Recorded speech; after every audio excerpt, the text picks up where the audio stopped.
So yes, I'm Dr. Yolanda White. I'm going to share with you all why I'm so passionate about purifying our indoor and outdoor ecosystem and why I've expanded the scope of my medical practice to include environmental health consultations, risk assessments, programs, coaching, and also access to products to help with to purify our ecosystem. We've always had a mutually beneficial relationship with nature, our natural environment. When the air and water are clean and food crops are nutritious, we're healthy and we have peace of mind. But when they're contaminated, those contaminants end up inside of us and we get sick. And consistent with this definition of eco-health, we have a large body of evidence-based research that supports this relationship. A lot of environmental health information is not always disclosed and publicized, so we're the ones who are going to have to do our education, educate ourselves, and also adopt practices to promote our health and incorporate this into our social system so this becomes a way of life. And especially for children, you know, I am a pediatrician, and children are considered the canary in the coal mine. They're impacted the most by environmental pollution for many reasons, but mainly because their organs are still developing. And many children are losing touch with nature these days. According to the CDC, 90% of kids spend their time indoors. Prior to COVID, it was about 80%. And also, according to the CDC, children spend an average of 6 to 9 hours a day on screen time. That means TV, video games, computer, laptop. And when I look at my daily schedule, it's about the same too, so I can't talk. And also, children today are growing up in a world of artificial intelligence. And all this is contributing to this emerging trend of what's known as nature deficit disorder. So we can, it's really up to us as adults, you know, our generation to, you know, really take our power back and to show children how to get grounded, centered, and balanced and have a relationship with with nature. And we can start off by showing our similarities, such as with respirations. Just as we inhale oxygen and exhale carbon dioxide through respiration, well, plants do the reverse with photosynthesis. And also, we're both around 70%, just like the Earth, we're about 70% water. Less so with seniors, they're about 60% water, and babies are about 80% water, but we have that in common. And then even with our salinity is very similar. The sodium chloride, the salt content of our tears is a little similar to the ocean water. Now this study shows that green space has a lot of health benefits. When planting trees inside of urban environments has the biggest benefit to our immune system, as we can see with the solid green pie chart. And it also has the biggest benefit to our weight status. And so as a result, we're going to see an improvement in clinical outcomes, see improvement in cardiovascular function, also in our brain health with cognition and attention, and even our mental health, anxiety and mood, and also to a lesser degree with birth outcomes. The only downside was pollen. You know, for anyone who lives in the Southeast, we can see, you know, we can appreciate these beautiful flowers and trees. But at the same time, you know, allergies are the most common chronic condition affecting 40% of the population. And if you have it, it's it's a little bit of a deal. And even when it comes to blue spaces refer to, you know, our outdoor waters, whether it's the ocean water, rivers, lakes, or canals. And one study showed that walking just 20 minutes a day, 4 days a week, actually improved well-being and mood. And this is based off of self-reports. Another study showed the same thing. And a third study showed that visiting rivers and canals, as opposed to living within a 10-minute walk from them, also benefited mental health well-being. Now, each of these studies try to look into other health benefits such as cardiovascular, weight, or general health, and there weren't any benefits. However, we do know that when your mind is right, you're going to make healthy choices. We'll take that. And last week was the summer solstice, so I hope you all are getting your sunlight. We have more sunlight now than any other time of the year. The more sunlight we get, it's going to help to prevent colon, breast, and prostate cancer, non-Hodgkin's lymphoma, high blood pressure, diabetes, multiple sclerosis, depression, and other mood disorders.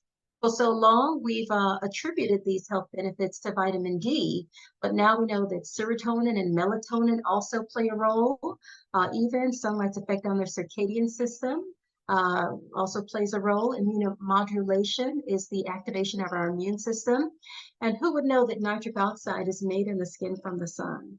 But that helps to dilate our blood vessels and helps to regulate our blood pressure and prevent hypertension. Now, as our humanity has evolved, we kind of knew that environmental pollution and climate changes are inevitable. Our population has now grown to over 8 billion people on the planet. We're now more industrialized, developed, and urbanized. And as a result, we seeing a lot of deforestation. And so that disrupts that symbiotic relationship that we've mentioned earlier. And also, we got to get around, and our products have to get around through planes, trains, and automobiles. We burn fuel through heating, air conditioning, and electricity.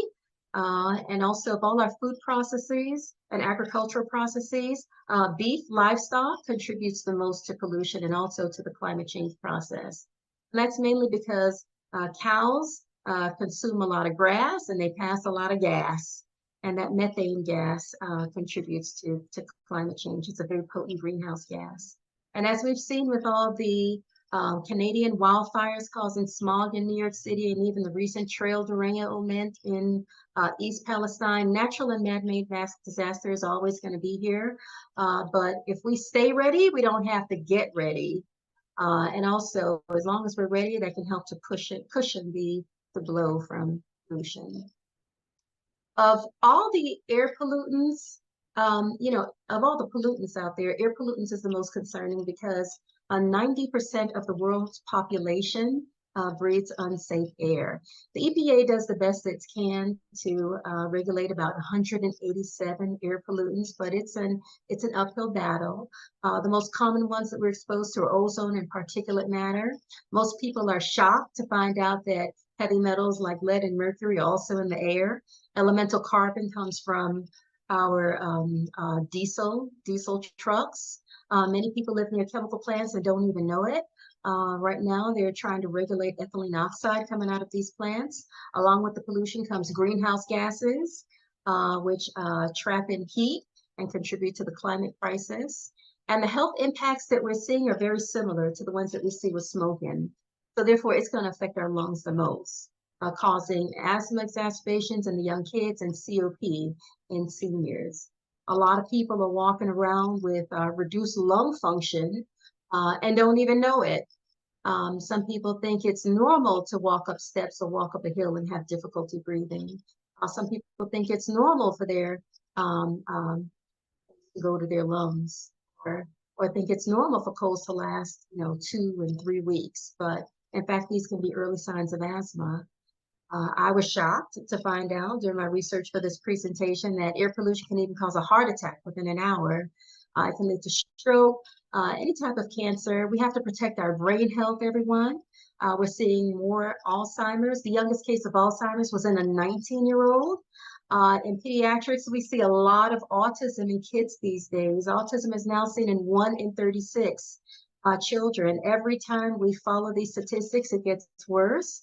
Even now, we're seeing a lot of kids with learning problems, and the schools are having to pick up that burden, and even behavior problems. Kids today are, can be a little violent, and also because the placenta, it's involved with blood flow, and it can decrease oxygen delivery when there's air pollution, and that can affect birth outcomes, resulting in prematurity, low birth weight, and birth defects, in which the most common birth defect is congenital heart disease. There are people who live in, who know that they live in contaminated communities with air pollution, and even though they might feel fine, sometimes the psychological distress, of no one doing anything about it, supersedes the physical problems. But the main thing that you can do is make sure that you check your air quality. This time of the year, we're going through smog season. You can check your air quality through some weather apps. And also check on the American Lung Association's their State of the Air report. They've estimated that 36% of U.S. counties breathe unsafe air, especially when it comes to ozone and particulate matter. Make sure you find out what grade is for your county. And this here is an image of smog. This is what smog looks like, and this is here in Atlanta. Atlanta is considered a green, an urban forest, so you can see all the greenery, which is really great. But we also have a lot of traffic here, and we also house the world's largest airport. And so when all this air pollution meets up with the UV rays of the sun, it creates a chemical reaction in the sky known as smog, which looks like an overcast sky, but it's actually, a lot of particulate matter. The indoor air that we breathe can be about 2 to 5 times worse than outdoor air because it can seep in through the cracks. So we really have to protect our outdoor air. If you have wood furniture inside your home, most likely it's preserved with formaldehyde, which can off-gas into the air under hot and humid conditions. We have a lot of our beds and cushion furnitures have flame retardants. How many households have roach spray? Most households have roach spray, but if you have children in that household, that's going to increase their risk of leukemia, lymphoma by about 43 to 47%. Household cleaners can also play a role. Everyone, make sure that you screen your home for radon every year. Most people just check their home for radon when you move into a new house, but check it every year. And also, even with carbon monoxide, make sure you have an ongoing running carbon monoxide monitor. And if you have a gas stove, gas does cook better, but it also increases our methane exposure. Main thing that you can do is to, make sure that you monitor the air, get your detectors, get your air filters and purifiers, and make sure that you change those filters and purifiers on a regular basis.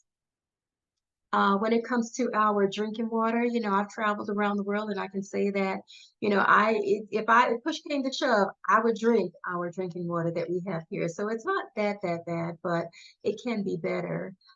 There are a lot of PFAS chemicals. PFAS, that's, Teflon has a PFAS chemical in it. Now we have a lot of clothes that are stain resistant, that are water repellent. All those are because of the PFAS chemicals that are added. It's actually added to, a lot of products. As we mentioned, the agricultural pollution earlier on, well, those, the animals, they poop. They poop germs. Our sewage system contains germs. And because of that, our water systems have to add in a lot of disinfectant byproducts that we don't get sick. Many households still have lead pipes, and that lead can leach into the water. For whatever reason, we now have more exposure to mercury and arsenic and cadmium, and we should be screening our water for it as well. Fluoride is a neurotoxin.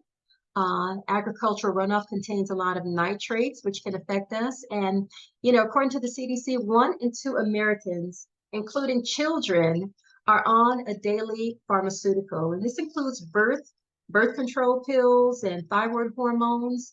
You walk inside of any supermarket now, there's a pharmacy inside. And that's because we're on so many medications and that might end up inside of us, even though we're not taking it. And also radionuclides like radon. But the most important thing that you can do is just use our common senses and let's inspect the water. Do you see any particles inside of it? Some communities do, like with the Flint water crisis in Jackson, Mississippi. Make sure you smell your water. Does it smell like a swimming pool? Sometimes bath water can smell like that, and also taste your water. And I can tell you that when you purify your water, purified water tastes a lot better than tap water. But you can always test your water and use water filters and purifiers, and and I'm available to help you with this whole process with a consultation. We can walk you through it.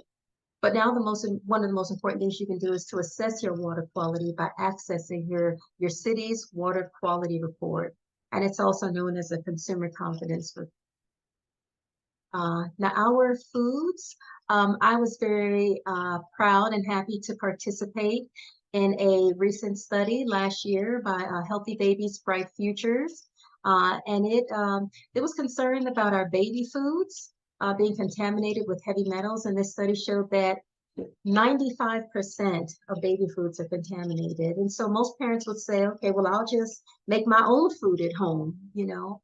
But unfortunately, you know, the foods that are found inside of the produce section and in the aisles are also 95% also contaminated heavy metals. And unfortunately, this is resulting in a lot of lawsuits. Parents have been filing class action lawsuits against the baby food companies, but it's not like they're adding lead and mercury, you know, to the baby foods. It's because of these agricultural processes. So this means that we really have to improve our environmental and food protections on a more systemic level. Pesticides affect the neurocognition. You know, try to go, you know, organic if you can. At least know the dirty dozen, the 12 foods that are most likely to have the highest amount of pesticides. Did you guys know that most of the antibiotics out there are used on the meats that we eat as opposed to the ones that we pick up in the pharmacy? And unless your meats are organic, it probably has hormones in it. Dyes, flavors, and scents are added to our foods for the marketability. And, you know, many restaurants have preservatives and proprietary ingredients. So to reduce your toxin burden, you know, try to grow your food yourself or at least shop locally. Go organic, non-GMO, and try to make your food at home. But, you know, I love ethnic food, so I'm always going to eat at the restaurant at least once a week.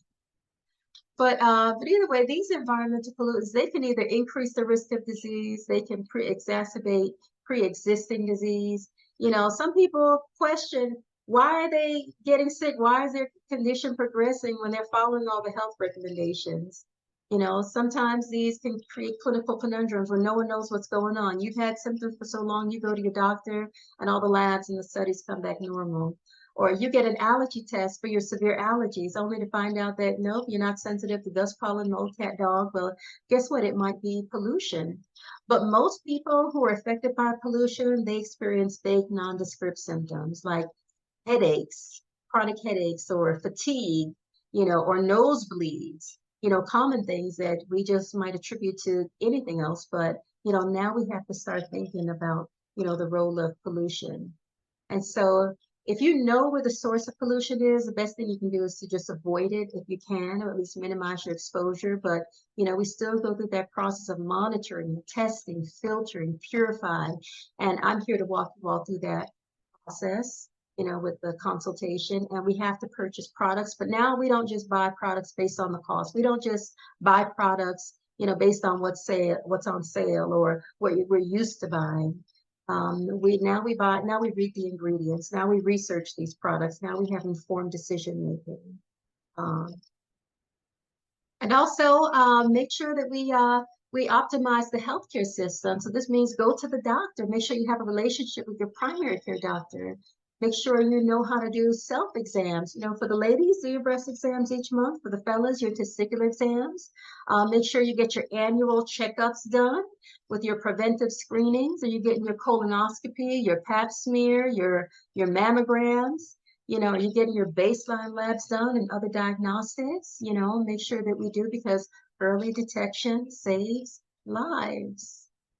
And so the third goal would be, you know, to reduce systemic inflammation. You know, just as we communicate with each other, we talk to each other, we see each other, we touch each other, etc. Well, our cells do the same thing through cellular signaling chemicals known as cytokines. And they can increase systemic inflammation, but by increasing our consumption of fruits, vegetables, nuts, berries, beans, herbs, spices, you know, that's how we reduce our systemic inflammation. But most people these days are fasting. They do intermittent fasting where they might eat once a day or might eat twice a day. So, you know, that might not be enough. So that's why, you know, I strongly recommend supplements. And exercise can also help to decrease. When we do choose our foods, make sure you're getting all the colors of the rainbow. And of all the different colors, just know that the greens are the most important when it comes to protecting your health from environmental toxins, because these greens, they can chelate heavy metals and other pollutants out of our body, help us to excrete them. Another thing you can focus on would be reducing oxidative stress. Many of the pollutants, they can, we might feel fine on the outside, but it can cause, increase free radicals inside our bodies, which can damage our cells. It can enter our cells and damage our, the nucleus. It can increase the risk of cancer and infection. So we combat oxidative stress with antioxidants. And our human body is so beautifully created. We have several natural antioxidant systems. Many parents look at me when I'm crazy when I tell them that I don't recommend Tylenol, because Tylenol, it reduces our glutathione levels, and glutathione is a very potent natural antioxidant system. And we can also get, antioxidants from our plants, the foods that we eat. And sometimes it may not be enough to get it from our food. So definitely, once again, some of us rely on supplements. And since pollution can cause, smoking can increase oxidative stress just like pollution. Let's just make sure that we avoid smoke exposure at all costs. It's firsthand, secondhand, third hand. Around where I live, cigar bars are pretty popular. Some restaurants, they still smoke. So we reduce that oxidative stress. For about the past 10 years in my environmental advocacy, in my environmental career, I've been doing a lot of advocacy, collaboration, and education. Oftentimes, it's not enough to just pay our taxes and to vote. We think that's all we have to do to, improve our environmental protections. But actually, now we have to tell politicians how to vote. And if you have a politician who supports the environment, then make sure that you support that politician and encourage them. But now we have to submit public comment, when the EPA is proposing a rule. And it's difficult for you to know what to do, when to do. You got to strike the iron while it's hot. That's why you collaborate with advocacy groups and nonprofit organizations. They'll tell you, when a bill is being introduced, when you can weigh in. They'll help you to craft your response. They have great websites that offer education, and also they produce a lot of reports. They are great when it comes to strategizing, organizing. They have lawyers on board, so definitely collaborate with environmental groups.